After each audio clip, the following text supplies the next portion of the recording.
प्रणाम प्रणाम गुरु ये बात तो सही जी। है। मैं पूछना चाहता हूँ सुदामा जी और अर्जुन में कृष्ण का बिल्कुल। सबसे परम मित्र कौन था? परम मित्र तो सुदामा ही थे, हम्म पर सखा बिल्कुल। जो हैं अर्जुन भी हैं उनके।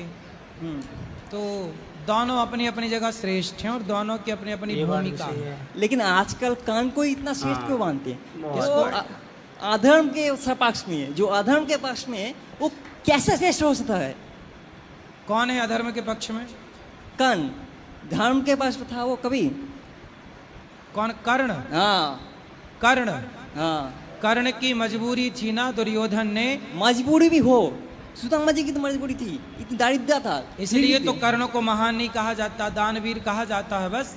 लेकिन सुदामा सुदामा है। हाँ वही तो, आज का सुदामा जी का चरित्र के बारे में कोई बात ही नहीं बात होती। तो सही है, आज का बिल्कुल कान सही को बोला। ज्यादा उच्च दिखा नहीं होती है सुदामा जी पर, बिना सुदामा जी की कथा के भागवत कथा पूरी नहीं होती।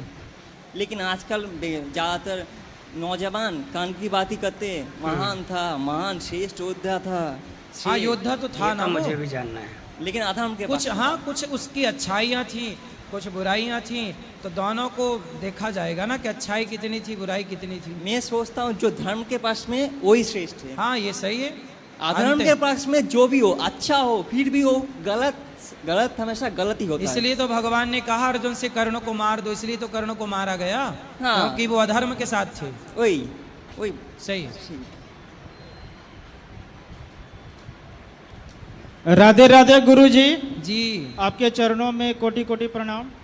खुश रहिए। प्रभु जी, हम जानना चाहते हैं, हम झारखंड के कन्हैया स्थान से आए हैं, कन्हई नाटशाला भी बोलते हैं, और इनको इस जगह का नाम गुप्त वृंदावन भी कहते हैं। अच्छा। कथा में आता है प्रभु जी कि जब रासलीला कर रहे थे कृष्ण भगवान, उस समय राधा रानी के मन में कुछ बातें आई, तो कृष्ण भगवान वहाँ से दूसरे जगह चले गए थे। तो कथा में आता है कि जो दूसरे जगह गए थे वो कन्हैया स्थान में ही गए थे, इसलिए उस जगह का नाम वृंदावन रखा गया है, और गुप्त वृंदावन के नाम से सारे विश्व के लोग जानते हैं। वहाँ इस्कॉन का मंदिर भी है प्रभु जी। हम आपसे जानना चाहते हैं प्रभु जी कि वो जगह के बारे में आप क्या जानते हैं, और सच में गुप्त वृंदावन है? हाँ यदि है ऐसी मान्यता तो होगा। भगवान की तो ये पूरी धरती ही लीला स्थली है। कहाँ कौन सी लीला हुई है ये तो भगवान जाने, और कौन जान सकता है। तो वो यदि है गुप्त वृंदावन तो है। जी प्रभु जी। और दूसरी बात प्रभु जी, आप सनातन धर्म का प्रचार करें प्रभु जी, इससे हम बहुत प्रभावित हैं। कल आपकी हम कथा सुन रहे थे, आपने कुछ मीडिया के बारे में भी कुछ कहे थे,